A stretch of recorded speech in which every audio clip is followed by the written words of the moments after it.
وہ حیرت سے انہیں دیکھ کر بولی، تو پھر اتنا عرصہ فیصل کو اپنی محبت سے محروم رکھنا، اس سے کترانا، یہ سب کیا ہے؟ یہ کچھ بھی نہیں، بس میری بدقسمتی ہے کہ ایک کو کھو کر دوسرے کی قدر نہ کر سکی۔ وہ آنسوؤں کے بیچ بولی، کیوں؟ آخر وجہ تو بتائیے۔ ثنا نے بے چینی سے پوچھا، یہ میری بدقسمتی ہی تو ہے، میں جسے چاہتی ہوں وہی مجھے چھوڑ دیتا ہے۔ میں نے بچپن میں ہی اپنے والدین کو کھو دیا، میرے ماموں نے مجھے اپنی ساری محبت دے دی، اپنی اولاد سے بھی زیادہ مجھے چاہتے تھے وہ، میں بھی ایک پل ان سے دور نہیں رہتی تھی، ان میں مجھے اپنی امی کی شبیہہ نظر آتی تھی، لیکن وہ بھی کچھ عرصہ کے بعد مجھے چھوڑ گئے تو میری ممانی نے کہا تھا کہ یہ تو ہے ہی چڑیل، جس کے پیچھے پڑ جائے اسے ختم کر کے ہی چھوڑتی ہے۔ وہ بات بھی ذہن سے محو ہو گئی، شادی کے بعد خدا نے 2 بیٹے دیے تو یہی میری زندگی بن گئے، اور جب میرے زیبو نے ہمیں چھوڑا تو جیسے وہ الفاظ پھر سے میرے ذہن میں تازہ ہو گئے، اور میں نے ہزار چاہتے ہوئے بھی دوبارہ اپنے سنی کو سینے سے نہیں لگایا۔ میں اسے کھونا نہیں چاہتی تھی، میرے لیے یہی کافی ہے کہ وہ زندہ سلامت تو ہے نا، جہاں رہے خوش رہے۔ فیصل کی امی آہستہ آہستہ بولتی چپ ہو گئی۔ آپ نے کیسے سمجھ لیا کہ وہ خوش ہے، تندرست ہے؟ عازم نے سنجیدگی سے پوچھا۔ کیوں، کیا ہوا ہے میرے سنی کو؟ وہ بے قرار ہو گئی۔ آنٹی، آپ کی بے توجہی نے اسے توڑ کر رکھ دیا ہے، آپ کی نظر اندازی نے اسے ختم کر کے رکھ دیا ہے۔ وہ اندر ہی اندر گل رہا ہے، وہ سمجھتا ہے کہ وہی زیبو کی موت کا ذمہ دار ہے، جس کی وجہ سے آپ اسے نفرت کرنے لگی ہیں۔ اب بھی وہ ہاسپٹل میں ایڈمٹ ہے۔ عازم نے دکھی آواز میں کہا۔ او خدایا، میرے گناہوں کی سزا میرے بچے کو مت دینا۔ ساجدہ پلک بلک بلک کر رو اٹھی۔ یہ تو آپ جانتی ہیں آنٹی جی، سب انسانوں کی زندگی خدا کی امانت ہے، وہ جب جسے چاہے بلا سکتا ہے، تو اس میں کسی دوسرے انسان کا کیا قصور ہو سکتا ہے؟ نہ کوئی کسی کے کہنے سے مر سکتا ہے اور نہ ہی جی سکتا ہے۔ یہ محض آپ کا وہم ہے کہ جسے آپ چاہتی ہیں وہی چلا جاتا ہے۔ آپ نے اس بے وجود وہم کی وجہ سے اپنے بیٹے کو کمزور کر دیا ہے، اب بھی آپ ہی سے سنبھال سکتی ہیں۔ لیلا نے دھیرے دھیرے بڑے رسام سے کہا، عازب بیٹا، اسے گل لے آؤ، میں اس کی ساری تشنگی مٹا دوں گی۔ ساجدہ بڑے منت بڑے لہجے میں بولی، ناممکن ہے آنٹی جی، میں نے اسے طرح طرح کے واسطے دیے تھے، لیکن اس کی ایک ہی نہ تھی۔ عازب نے مایوسی سے کہتے ہوئے ساتھ ہی نفی میں سر ہلا دیا۔ اچھا، تو مجھے اس کے پاس لے چلو، میں خود اس سے معافی مانگ لوں گی۔ ساجدہ کا پور محبت میں ڈوبا ہوا تھا۔ اگر آپ پہلے ہی خدا پر بھروسہ کرتی، اس کی مصلحت کو اچھی طرح سمجھتی، تو شاید آج ہی ایسے حالات نہ ہوتے۔ لائلا آہستہ سے بولی، اس کی مشیت کو اچھی طرح سمجھتی تو شاید آج ہی ایسے حالات نہ ہوتے۔ لیلا آہستہ سے بولی، بیٹا، میں نے بھی تو قیدی کسی زندگی گزاری ہے، ساری دنیا سے کٹ کر رہ گئی، اپنے اوپر خرخوشی حرام کر لی، خوشی تو اولاد ہی سے ملتی ہے۔ ساجدہ پر پچھتاوا پوری طرح ہیوی تھا۔ میرے ذہن میں ایک آئیڈیا آیا ہے۔ رحیل سب کی طرف دیکھ کر چپ ہو گیا۔ موقع دیکھ لیا کرو اپنی سسپینس والی عادت پوری کرنے کا، ثنا نے جل کر کہا۔ وہ یہ کہ آنٹی، آپ اور انکل عید ہمارے ساتھ کریں، یعنی روشنیوں کے شہر میں، تو وہیں پہ ہم آپ کی ملاقات آپ کے نالائق بیٹے سے کروا دیں گے۔ رحیل نے بڑے مزے سے اپنا آئیڈیا بتایا۔ ویری گڈ، زندگی میں پہلی بار عقل کی بات کی ہے۔ لیلا نے خوش ہو کر تالی بجائی۔ لیکن میں کیسے؟ ساجدہ پریشان ہو گئی۔ آپ نے فیصل کو واپس لانا ہے کہ نہیں؟ مائی ڈیئر آنٹی، یہ سب اس کی صحت اور زندگی کے لیے بہت ضروری ہے، عازم نے سنجیدگی سے کہا تو ساجدہ نیم رضامند ہو گئی۔ میں فیصل کے ڈیڈی سے بات کروں گی اور انہیں منا کر ہی چھوڑوں گی، ساجدہ فیصلہ کن انداز میں بولی تو سب نے ہی خوش ہو کر تالیاں بجائی۔ اوکے بچوں، اب چلو، اب واپسی کی تیاری بھی کرنی ہے۔ آنٹی جی، آپ رات کو مجھے فون کر دیجئے تو ہم پرسوں چلے جائیں گے، اس کے چند دن بعد آپ لوگ آئیں گے، ہم ایئرپورٹ پہنچ جائیں گے۔ عازب نے اپنا پروگرام بتایا اور پھر چاروں ساجدہ سے دعائیں لیتے ہوئے گھر کی طرف چل پڑے۔ مہینے کا آخر تھا اور اگلا مہینہ رمضان المبارک کا تھا۔ یوں لگتا تھا جیسے طارق والا معاملہ ٹل گیا۔ البتہ اب حمیدہ بیگم اکثر ہی اوپر والے حصے میں پہنچ جاتی، فرحین اس کے ساتھ عید کے پروگرام بناتی۔ اب تو اس نے بھی اسد کا ذکر کرنا چھوڑ دیا تھا، جبکہ میرا کی جان ہر وقت اٹکی رہتی۔ اسد کی طویل خاموشی نہ صرف اس کے لیے بلکہ سب کے لیے تشویشناک تھی۔ اس کا دل چاہ رہا تھا کہ اسد ایک بار پھر صفائی پیش کرے، لیکن اس نے تو فون تک نہیں کیا تھا۔ اس کی سوچیں بدل کر کتنی جلدی الگ ہو بیٹھا تھا۔ ٹھیک ہے، مجھے بھی پرواہ نہیں ہونی چاہیے۔ رات کو صبح سحری کے لیے گھڑی میں الارم سیٹ کرتی بستر پر ڈھیر ہو گئی۔ رات کو سحری کے لیے گھڑی پر الارم سیٹ کر دی، بستر پر دیر ہو گئی اور ذہن کو سوچوں سے بالکل خالی کر دیا۔ رمضان المبارک کا مہینہ اپنی رحمتوں سے گزرنے لگا۔ سب بچوں میں روزوں اور قرآن پاک کا مقابلہ ہو رہا تھا، ایک دوسرے سے آگے بڑھنے کی کوشش جاری تھی۔ ایاز، شہاب اور عثمان کا جوش و خروش جلد ہی ٹھنڈا پڑ گیا۔ 10ویں روزے کے بعد ان لوگوں نے بہانے شروع کر دیے، البتہ میرا اور فرحین جتی ہوئی تھی۔ اس دن میرا دوپہر کو قرآن پاک پڑھ کر فارغ ہوئی تو زہرا اس کے پاس آ بیٹھی۔ کیا بات ہے امی جی، آپ پریشان لگ رہی ہیں؟ میرا نے انہیں خاموش دے کر پوچھا۔ عجیب سی الجھن میں پڑ گئی ہوں، سمجھ میں نہیں آ رہا طارق کی امی کو کیا جواب دوں۔ مجبوری ہے بیٹے، مجھے تم سے ہی ہر بات کرنا ہے۔ کل حمیدہ بابی نے اسد کے لیے کہا ہے، میرے لیے فیصلہ مشکل ہو گیا ہے۔ زہرا خوشی سے بوجھل آواز میں گویا اپنے آپ سے ہی باتیں کیے جا رہی تھی۔ میرا دھڑکتے دل کے ساتھ ان کی طرف دیکھے گئی۔ اسے اپنی ماں پر اعتماد تھا، ابھی وہ مزید کچھ سوچتی، لیکن ماں کی تحیر بڑی آواز پر ان کی طرف متوجہ ہو گئی۔ کیا ہوا بیٹے؟ کیا ہوا امی؟ بیٹے میں بھی کتنی بیوقوف ہوں، تمہیں تو بالکل ہی نظر انداز کر دیا۔ سوری، مجھے سب سے پہلے تم سے ہی تمہاری پسند پوچھنی چاہیے تھی۔ تم مجھے نہ صحیح فری کو بتا دینا، اس میں شرمانے والی کوئی بات نہیں۔ اچھا، میں ذرا آرام کر لوں، دل اب مطمئن ہو گیا ہے، زہرا نرمی سے کہتی ہوئی اٹھ گئی تو میرا خاموشی سے بیٹھی رہ گئی۔ یہ کیسا موڑ اس کی زندگی میں آ گیا؟ اتنی جلدی یہ سب نہیں ہونا چاہیے تھا۔ طارق کے لیے تو وہ ہرگز خامی نہ برتی، خواہ اسد کہتا یا نہ کہتا، ساری دوپہر وہ کرتی رہی۔ لڑکیوں کو بڑے ہونا ہی نہیں چاہیے، ذرا قد بڑا ہوا نہیں کہ ماں باپ انہیں گھر سے نکالنے کی فکر میں لگ جاتے ہیں۔ اب بلا میری تعلیمی قابلیت کیا ہے، آتا جاتا کچھ ہے نہیں، اور شادی؟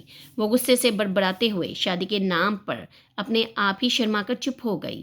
کاش وہ ماں کے ذہن میں بھی اپنے خیالات ڈال سکتی۔ عصر کی اذان ہونے لگی تو وہ نماز کی تیاری میں لگ گئی۔ میرو، تمہارا فون ہے، نماز کے بعد دعا مانگ رہی تھی کہ فرحین کی تیز آواز پہ خیالات منتشر ہو گئے۔ جلدی سے منہ پر ہاتھ پھیرتی ٹیرس میں آئی۔ نیچے فرحین چیخ رہی تھی، میرا کہاں سے فون آ گیا؟ میرا کہاں سے فون آ گیا؟ اس نے وہیں سے سوال کیا۔ نیچے تو آؤ، ہو سکتا ہے تمہاری دوست ہو کوئی، ویسے نام نہیں بتایا، فرحین نے جلا کر کہا تو وہ سوچتی ہوئی نیچے آ گئی۔ فون فرحین کے کمرے میں ہی رکھا ہوا تھا۔ تم سنو، میں ابھی آتی ہوں، فرحین نے پنکھا تیز کرتے ہوئے اسے کہا اور دروازہ بند کر کے چلی گئی۔ میرا نے درکتے دل سے ریسیور کانوں سے لگایا۔ ہیلو، مردانہ آواز پہ ریسیور اس کے ہاتھ سے چھوٹتے چھوٹتے بچا۔ اس نے حیرت و خوف سے فون کو گھڑا۔ ہیلو ہیلو بیوقوف لڑکی، اس مرتبہ وہ بولنے والے کو اچھی طرح پہچان گئی۔ اس کا دل چاہا فون بند کر دے، لیکن ایسا بھی نہیں کر سکتی تھی۔ اس کو بار بار فون کرنے سے کون منع کر سکتا تھا؟ جی فرمائیے۔ آخر گہری سانس لیتے ہوئے اس نے سنجیدگی سے کہا، فرمانا تو کچھ بھی نہیں، بس تمہارا شکریہ ادا کرنا تھا۔ شوخ لہجے میں اسے پھر حیران ہونا پڑا۔ شوخ لہجے پر اسے پھر حیران ہونا پڑا۔ میں نے کون سا آپ پہ احسان کیا ہے؟ اس کا لہجہ خشک ہو گیا۔ بھائی، تم نے میرے کہنے کے مطابق انکار جو کر دیا ہے، اچھا ہوا، مجھے زیادہ محنت نہیں کرنی پڑی۔ اسد کا انداز تخاطب اس کو تپا گیا۔ آپ کی معلومات نہایت صفر ہے محترم، انکار ابھی ہوا نہیں، بلکہ اب میں آپ کے پرپوزل سے انکار کروں گی۔ مجھے خود غرض سے ناتا نہیں جوڑنا، میرا نے نہایت تلخ لہجے میں جواب دیا۔ انکار تم نہ بھی کرو تو کوئی فرق نہیں پڑتا، اس لیے محترمہ کہ میں خود بھی تم جیسی خشک مزاج، اکھر بدتمیز اور مغرور لڑکی سے تعلق نہیں رکھنا چاہتا۔ میرے آفیسر کی بیٹی تم سے کئی درجے خوبصورت اور خشک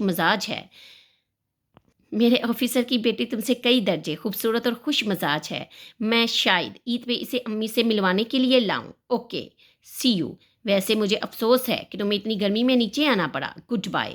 اسد کی چہکتی ہوئی آواز آنا بند ہو گئی تھی، لیکن میرا سکتے کسی کیفیت میں بیٹھی رہ گئی۔ اتنی توہین! اس نے ریسیور نیچے پٹخ دیا۔ اس کی سانس جیسے سینے میں گٹ کر رہ گئی۔ کمزوری اتنی محسوس ہو رہی تھی کہ اٹھ کر بھاگ بھی نہ سکتی تھی۔ اپنے کمرے میں جا کر کم از کم کمرے کی چیزوں پر ہی غصہ اتار لیتی۔ مجھے پہلے ہی یقین تھا کیپٹن اسد، تم لوگ کسی سے وفا نہیں کر سکتے۔ وہ سر کو دونوں ہاتھوں میں تھامے بیٹھی تھی کہ فرحین گنگناتی ہوئی اندر آ گئی۔ ہو گیا فون؟ وہ شرارت سے پوچھ رہی تھی۔ ہاں، میرا نے سانس کو بحال کرنے کے لیے ہاں کو لمبا کیا اور جانے کے لیے اٹھ کھڑی ہوئی۔ کیا بات ہے میرو، خیریت تو ہے نا؟ تم نے ابھی تک اسد بھائی کو معاف نہیں کیا؟ فرحین نے بغور اس کی حالت دیکھتے ہوئے آرام سے پوچھا۔ نہیں فری، میں تمہارے اعلیٰ حضرت بھائی کے قابل نہیں ہوں، مجھے معاف کر دینا، اور پلیز اب مجھے مت روکنا۔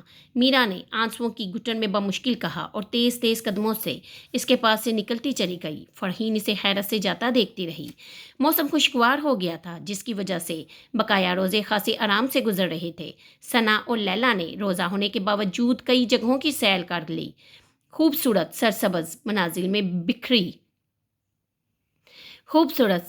مناظر میں بکھری رنگ برنگ پھولوں کی سرخی نے کئی جگہ دامن پکڑ لیا۔ شام کو وہ لوگ فیصل سے ملنے جا رہے تھے۔ عازب نے ان کی آمد سے اسے بے خبر ہی رکھا تھا۔ چلو بھائی فیصل، اب یہ بخار کا بہانہ ختم کرو اور گھر چلنے کی تیاری کرو۔ عازب نے اجلت دکھائی۔ کیا مطلب؟ میں تمہیں پہلے بھی کہہ چکا ہوں کہ میں گھر نہیں جاؤں گا۔ فیصل کسی ضدی بچے کی مانند بولا۔ تم مجھے کس جرم کی سزا دے رہے ہو یار؟ مجھے تو جانے دو، ادھر وہ رحیل وغیرہ خوب مزے لے رہے ہوں گے۔ عازب نے ناگواری کا اظہار کیا تو فیصل پر بل کے لیے اسے تعصب سے دیکھتا رہ گیا۔ سوری یار، مجھے پہلے ہی سوچ لینا چاہیے تھا، تمہیں پہلے ہی میری وجہ سے کافی تکلیف پہنچی ہے۔ تم ضرور کر جاؤ، بہت بہت شکریہ۔ فیصل نے آہستہ آہستہ کہہ کر نکاح سے سر تکیے پر گرا کر آنکھیں بند کر لی۔ کمرے میں ایک ناگوار سی خاموشی چھا گئی۔ ہم لوگ اندر آ جائیں۔ گھمبیر خاموشی میں چار اکٹھی آوازیں عجیب سی لگی۔ فیصل نے خڑبڑا کر دروازے کی طرف دیکھا تو رحیل، ثنا اور لیلا بچوں کی مانند دروازے سے سر نکالے جھانک رہے تھے۔ آپ لوگ یہاں؟ فیصل کی سمجھ میں نہ آیا کہ اپنی حیرت کا اظہار کیسے کرے۔ عازب بڑے مزے سے مسکرا کر اس کی طرف دیکھ رہا تھا۔ کیوں بھائی چھوٹے، یہ بخار کس خوشی میں چڑھایا ہے؟ رحیل نے بڑی گرم جوشی سے اسے زبردستی اٹھا کر گلے لگایا۔ لیلا اور ثنا نے خوش رنگ پھولوں کے گلدستے سفید بے داغ بستر پر رکھ دیے۔ تم لوگ شاید عازب کو لینے آئے ہو۔ فیصل کو تھوڑی دیر پہلے ہونے والی گفتگو یاد آ گئی۔ کیوں؟ یہ ننھے کاکے ہیں جنہیں ہمارے سہارے کی ضرورت ہے، لیلا نے عازب کی طرف دیکھ کر کہا۔ جناب، ہم دونوں کو لینے آئے ہیں، آپ سامان پیک ہو کر جا چکا ہے، رحیل نے سارے کمرے میں گھومتے ہوئے بڑے مزے سے کہا۔ تو فیصل نے حیرت سے عازب کی طرف دیکھا تو وہ زوردار آواز سے کہکا لگا بیٹھا۔ پھر اس نے فیصل سے کہا کہ وہ اسے بیوقوف بنا رہا تھا تو فیصل کمبل پھینک کر اس کی طرف بڑھا۔ ویسے حساب برابر ہو گیا، میں بھی تمہیں بیوقوف بنا رہا تھا، فیصل نے اس کا گریبان چھوڑتے ہوئے کہا۔ حالانکہ اس کی رنگت ابھی تک زرد تھی بخار سے۔ اچھا تو لیلا اور ثنا، آپ لوگ کیا پئیں گی؟ جی ہاں، پہلی مرتبہ تو آپ کے ہاسپٹل میں آئے ہیں، رحیل نے طنز کیا تو فیصل مسکرا دیا۔ چلو کہیں باہر چلتے ہیں، عازب نے کہا تو سب دروازے کی طرف بڑھ گئے۔ وہ سارا راستہ آنکھیں بند کیے پڑی رہی۔ ایئرپورٹ پر بڑے بھیا اور بابی سے لینے آئے تھے۔ 3 سالہ شہرین جٹ اس کی گود میں چڑھ گئی۔ کیا بات ہے، بہت تھکی تھکی لگ رہی ہو، بابی نے ساتھ لگاتے ہوئے بغور دیکھا۔ یہ تو پوچھنے کی بات ہی نہیں، فائنل 5 سال کا نچوڑ ہوتا ہے، بڑے بھیا نے اس کے سر پر ہاتھ پھیرتے ہوئے شفقت سے کہا۔ صدف کی آنکھوں میں آنسو آ گئے۔ نئی ملنے والی محرومی نے دل پر بوجھ بڑھا دیا تو وہ آنسو ضبط نہ کر سکی۔ ڈیڈی، پھپھو رو رہی ہیں، شہرین نے ننھے منھے ہاتھوں سے اس کا چہرہ صاف کرتے ہوئے چلا کر اعلان کیا تو بابی پلٹ کر اسے دیکھنے لگی۔ جھوٹ بول رہی ہوں، صدف نے جلدی جلدی ٹیشو پیپر چہرے پر پھیرتے ہوئے بڑائی آواز میں ٹالا۔ حالانکہ جھوٹ تم خود بول رہی ہو، بابی نے اسے جھڑکا۔ بس بابی، ساری فرینڈز کے ساتھ ایک تعلق سا ہو گیا تھا، ساتھ چھوٹا تو رونا آ گیا۔ صدف نے بابی کے ساتھ خود کو بھی بہلایا۔ یہاں تو اچھی خاصی گرمی ہے، جبکہ وہاں سارا دن سویٹر اور موزے چڑھائے رکھتے تھے۔ صدف نے خود کو ماحول میں حاضر ظاہر کرنے کے لیے سویٹر کے بٹن کھولتے ہوئے ابتدا کی۔ پیپر کیسے ہوئے؟ بڑے بھیا نے انٹرویو شروع کیا۔ جی خلاف توقع بہت اچھے ہو گئے، صدف نے شہرین کے بالوں میں ہاتھ پھیرتے ہوئے بتایا۔ پھپھو، میرے بھی پیپر ہونے والے ہیں، چاچو ہر وقت پڑھاتے رہتے ہیں، شہرین نے منہ بسورتے ہوئے بتایا تو صدف بے ساختہ کھلکھلا کر ہنس پڑی۔ اب میں خود اپنی گڑیا کو پڑھایا کروں گی، چاچو مارتے تھے، صدف نے پیار سے پوچھا۔ تھوڑا سا، اتنا سا، شہرین نے چھوٹے چھوٹے ہاتھوں سے اشارہ کیا تو صدف کو اس کے انداز پر ہنسی آ گئی۔ ارے یہ اس کے ہاتھ لگے تو تب کی بات ہے، بڑے بھیا نے گاڑی گھر کے سامنے روکتے ہوئے بتایا۔ صدف بےتابی سے نیچے اتری۔ ہارن کی آواز سن کر خالدہ بیگم تیزی سے باہر آ گئی۔ صدف دوڑ کر ان کے گلے لگ گئی۔ اکرم صاحب نے آتے ہی پیار کرنے کے بعد پڑھائی کے بارے میں پوچھنا شروع کر دیا۔ ارے سانس تو لینے دیجیے، پہلے میری بچی کچھ کھا پی لے، اس کے بعد کوئی بات پوچھنا۔ کیسی پیلی رنگت ہو رہی ہے، شکر ہے خدا کا اب واپس نہیں جانا۔ خالدہ بیگم نے اسے ساتھ لگاتے ہوئے آگے بڑھتے ہوئے روانگی سے بولے گئی تو سب کو ان کے انداز پر ہنسی آ گئی۔ بھوک تو اس کو تھی نہیں، لیکن پھر بھی ماں کا دل رکھنے کے لیے تھوڑا سا کھا لیا۔ صدف کھانا کھاؤ ٹھیک سے۔ خالدہ بیگم نے محبت سے اصرار کیا۔ امی جان جہاز میں کھانا کھایا تھا، اس نے جھوٹ بولا۔ اچھا ٹھیک ہے اب آرام کرو، اتنے سالوں کی تھکن ہے، آہستہ آہستہ ہی جائے گی نا۔ خالدہ بیگم نے دیکھا کہ اکرم صاحب سویٹ ڈش پہ ہاتھ مارنے میں مصروف ہیں تو اسے جلدی سے روانہ کر دیا، ورنہ ان کے سوالوں کا لامتناہی سلسلہ شروع ہو جانا تھا۔ صدف اپنے اور فرحین کے مشترکہ کمرے میں چلی آئی۔ سب کچھ ویسے کا ویسا ہی رکھا تھا۔ سارا فرنیچر، پینٹنگ، سب کچھ اسی کے ہاتھوں کا ڈیکوریٹ کیا ہوا تھا۔ فرحین تو ہمیشہ کی مست ملنگ تھی، دوسروں کے معاملات میں کم ہی ٹانگ اڑایا کرتی۔ البتہ صدف ایک مرتبہ کسی بات پر اڑ جاتی تو اسے منوا کر ہی چھوڑتی تھی۔ اسے اپنی کئی ضدیں یاد آ رہی تھی جو نامناسب ہونے کے باوجود اس نے پوری کروائی تھی۔ اسے کراچی کے میڈیکل کالج میں ایڈمیشن مل رہا تھا، لیکن ہاسٹل میں رہنے کے شوق میں اس نے لاہور کی رٹ لگائی رکھی اور چھوٹی اور لاڈلی ہونے کی وجہ سے امی ابو کو اس کی ہر بات ماننی پڑتی۔ یعنی صدف اکرام، تمہارے اندر اتنی صلاحیت ہے کہ تم اپنی بات منوا لو۔ ذہن کے گوشے سے خوشکن خیال ابھرا کہ وہ جواد کے لیے بس ایک نہ کرے، صرف نہیں اور کبھی نہیں۔ کھڑکی کے راستے آتی تازی ہوا اس نے اپنے اندر اتار لی تو بے چینیوں کو قرار آنے لگا۔ بے خواب آنکھوں میں نیند اتر آئی اور وہ پرسکون ہو کر بیڈ پر سو گئی۔ دوسرے دن دوپہر کو ہنستے مسکراتے وہ لوگ اپنے گھر پہنچ چکے تھے، لیکن عازب کے لیے پہلے ہی لمحہ فکر تیار تھا۔ بینا نے تھوڑی دیر بعد ہی اسے رازدارانہ انداز میں بتایا۔ وٹ؟ عازب اچھلا ایمان سے۔ عازب، اس دن ڈیڈی نے مما سے صاف صاف کہہ دیا کہ بڑے لڑکوں نے اپنی پسند سے شادیاں کی ہیں، لیکن عازب اور عدنان کی میں اپنی مرضی سے کروں گا، یعنی اپنی بھتیجیوں سے۔ بینا نے آرام سے بتایا۔ ممی کیا کہتی ہیں؟ آہستہ سے پوچھا۔ فی الحال خاموش ہیں۔ حماد نے بات کرنا چاہی تو انہیں بھی ڈانٹ کر بٹھا دیا۔ ایسا کرو تم خود ہی انکار کر دینا، جبکہ عازب تو انکار کا سوچ بھی نہیں سکتا تھا۔ اس نے ہمیشہ ہر ایک کی بات پر لبیک کہا تھا۔ کچا کے ڈیڈی کا فیصلہ، وہ پہلے ہی سر جھکا چکا تھا، اس میں کہاں حوصلہ تھا انکار کا۔ عید کے بعد شادی ہوگی۔ بینا نے مزید دھماکہ کیا۔ عازب اندر ہی اندر تڑپ کر رہ گیا۔ رمضان المبارک کا آخری ہفتہ چل رہا تھا اور فیصل کے ابو امی رحیل کے گھر آ چکے تھے۔ یہ بات سب نے ہی محسوس کی تھی کہ عازب بہت خاموش ہو گیا ہے، بہت کم سب میں بیٹھتا ہے۔ چاند رات کو دونوں کی منگنی کا پروگرام تھا۔ ابھی اجاز صاحب بہن کے گھر جانے والے تھے کہ سمینہ بیگم کی خاموشی ٹوٹ گئی اور وہ سوالی بن کر شوہر کے کمرے میں آ گئی۔ آپ تیار ہو گئی؟ انہوں نے اپنے کف کے بٹن بند کرتے ہوئے پوچھا۔ کیوں؟ کہاں جانا ہے؟ سمینہ بیگم سمجھ تو گئی تھی، پھر بھی انجان بن کر پوچھا۔ بھائی دانی اور عازب کے لیے صفیہ کے گھر جانا ہے، میں نہیں جاؤں گی۔ سمینہ بیگم فیصلہ کن آواز میں بولی۔ کیوں؟ انہوں نے پوچھا۔ مجھے اپنے بیٹے کے لیے کوئی اور لڑکی پسند ہے، میں نے بھی غلط پسند نہیں کی۔ ان کے لہجے میں تھوڑی سی سختی آ گئی۔ بے شک آپ دانی کی مرضی نہ پوچھیے، لیکن عازب کی میں اس کی پسند سے کروں گی۔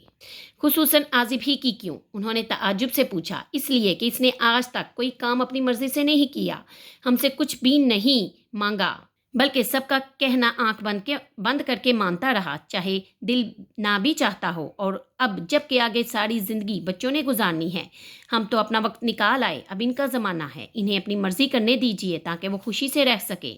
تم نے عازب کی پسند پوچھی ہے؟ اجاز صاحب کا نرم لہجہ ان کی رضامندی کی چغلی کھا رہا تھا۔ جی ہاں، سمینہ بیگم روانگی میں کہہ گئی۔ اجاز صاحب ایزی چیئر پر بیٹھ کر کچھ سوچنے لگے۔ سمینہ بیگم کو امید نہیں تھی کہ وہ اتنی جلدی مان جائیں گے۔ خوشی سے بے قابو ہوتی ہوئی باہر نکل گئی کہ مبادا ان کا فیصلہ نہ بدل جائے۔ اپنے کمرے میں پہنچ کر میرا کا جوش و خروش جواب دے چکا تھا۔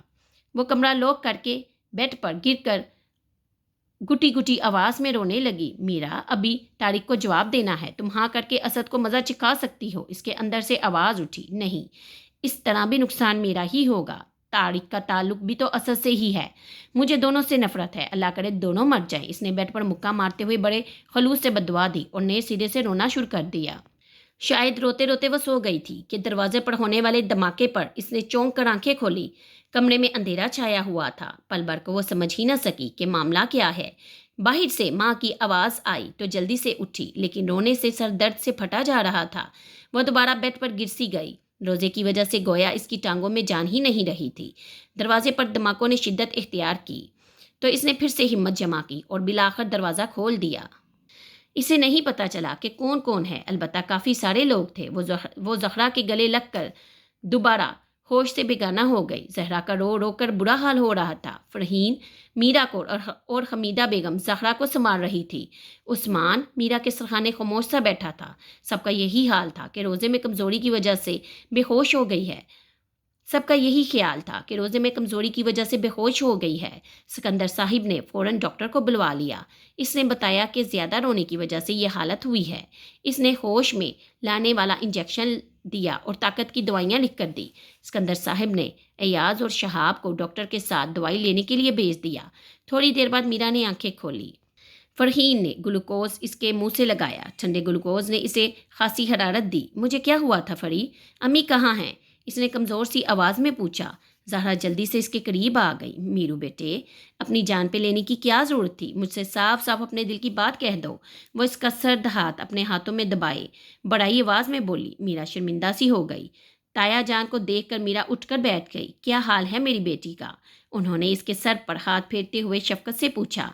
میرا کو یوں لگا کہ جیسے یہ اس کے ابو کا ہاتھ ہے۔ وہ کتنے ناز اٹھایا کرتے تھے۔ اس نے بڑی مشکل سے خود پر قابو پایا اور سب کے اصرار کے باعث وہ مشکل اٹھ کھڑی ہوئی، کیونکہ باقی سب نے بھی کچھ نہیں کھایا تھا۔ اس نے فڑی کے ساتھ مل کر سب کے لیے کھانا لگایا، حالانکہ اس کا سر ابھی بھی چکرا رہا تھا۔ وہ کچن میں چائے بنانے آئی تو فرحین بھی چلی آئی۔ وہ اس سے ناراض نہیں تھی، لیکن پھر بھی فری سے بات کرنے کو دل نہیں چاہ رہا تھا۔ فری نے بڑی چاہت سے پکارا۔ میرا نے چائے کا پانی چولہے پر رکھتے ہوئے سوالیہ نظروں سے اس کی طرف دیکھا۔ اسد بھائی نے کیا کہا تھا؟ اس نے آہستہ سے پوچھا۔ فری، امی نے کہا تھا کہ میں اپنا فیصلہ تمہیں بتا دوں، تو تم پلیز معذرت کے ساتھ ان سے کہہ دینا کہ مجھے طارق اور اسد دونوں میں سے کوئی بھی پسند نہیں۔ البتہ میں اپنی تعلیم کا سلسلہ جوڑنا چاہتی ہوں۔ میرا نے اس کی بات کے جواب میں بڑے سکون سے اپنا فیصلہ سنا دیا تو فرحین دبی دبی آواز میں چیخ اٹھی۔ اسد کیوں نہیں میرو؟ اس نے احتجاج کیا۔ اس لیے فری کہ مجھے خود غرض لوگوں سے نفرت ہے اور اس موضوع کو دوبارہ مت چھیڑنا، اس نے قطعیت سے کہتے ہوئے فرحین کے دلکش چہرے کو دیکھا۔ بہت سے دن سکون سے گزر گئے۔ رمضان المبارک کی بیش قیمت راتیں بھی آ کر گزر گئی اور چاند رات کا انتظار ہونے لگا، یعنی چاند نکلنے کا فیصلہ ہو رہا تھا۔ اسد ابھی تک نہیں آیا تھا۔ میرا کو ماں کی خاموشی پر پریشانی ہونے لگی، کیونکہ انہوں نے ابھی تک اس سے کوئی باز پرس نہیں کی تھی۔ آج کے دن اسے اپنے ابو کی کمی کا شدت سے احساس ہو رہا تھا۔ گزشتہ کئی عیدیں جن میں اس نے خوشیاں اور امنگوں کے ساتھ اپنے ابو کے سنگ شرکت کی تھی، ان کی یادیں اس کے ذہن میں بکھرنے لگی۔ ابو اس کی ہر ایک چیز اسے ساتھ لے جا کر دلایا کرتے تھے، رنگ برنگی ڈھیروں چوڑیاں جو کہ تو رکھی ہوتی لیکن پھر بھی مزید آ جاتی۔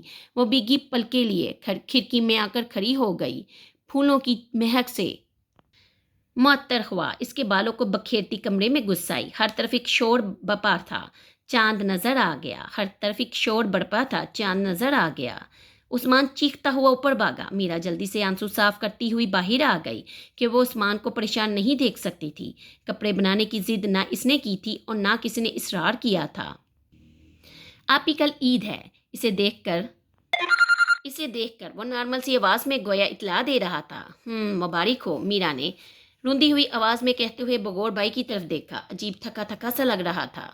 آپ ہی، وہ جیسے چونک کر بولا اور اس کا ہاتھ پکڑ کر بیڈ پر بٹھا کر خود بھی اس کے ساتھ بیٹھ گیا۔ میرا اس کے بولنے کا انتظار کرنے لگی۔ بولو عثمان، کیا کہنا چاہتے ہو؟ میرا نے خود ہی اس کو محبت سے مخاطب کیا۔ آئیے آپی، ابو کی باتیں کریں۔ آئیے آپی، ابو جی کی باتیں کریں۔ اس کی بڑائی آواز اور سیاہ آنکھوں میں آنسوؤں کی نمی دیکھ کر میرا کو ضبط کرنا مشکل ہو گیا اور وہ جو پہلے ہی رونے کے بہانے ڈھونڈ رہی تھی، عثمان کے شانے پر سر رکھ کر دبی دبی آواز میں رونے لگی۔ اسے لگ رہا تھا کہ جیسے وہ لوگ اس بڑی دنیا میں بالکل تنہا ہے، کوئی بھی ان کی تنہائیوں میں شریک ہونا نہیں چاہتا۔ بس آپی، اب آپ چپ ہو جائیے، میں نے باتیں کرنے کو کہا تھا، ابو کو پریشان نہ کرو۔ عثمان نے بڑے بھائی کی طرح اس کے سر پر ہاتھ پھیرتے ہوئے مضبوط پر حوصلہ آواز میں کہا تو میرا کو اس چھوٹے سے محافظ پر ڈیروں پیار آ گیا۔ امی کہاں ہے عثمان؟ میرا کو یکدم امی کا خیال آیا۔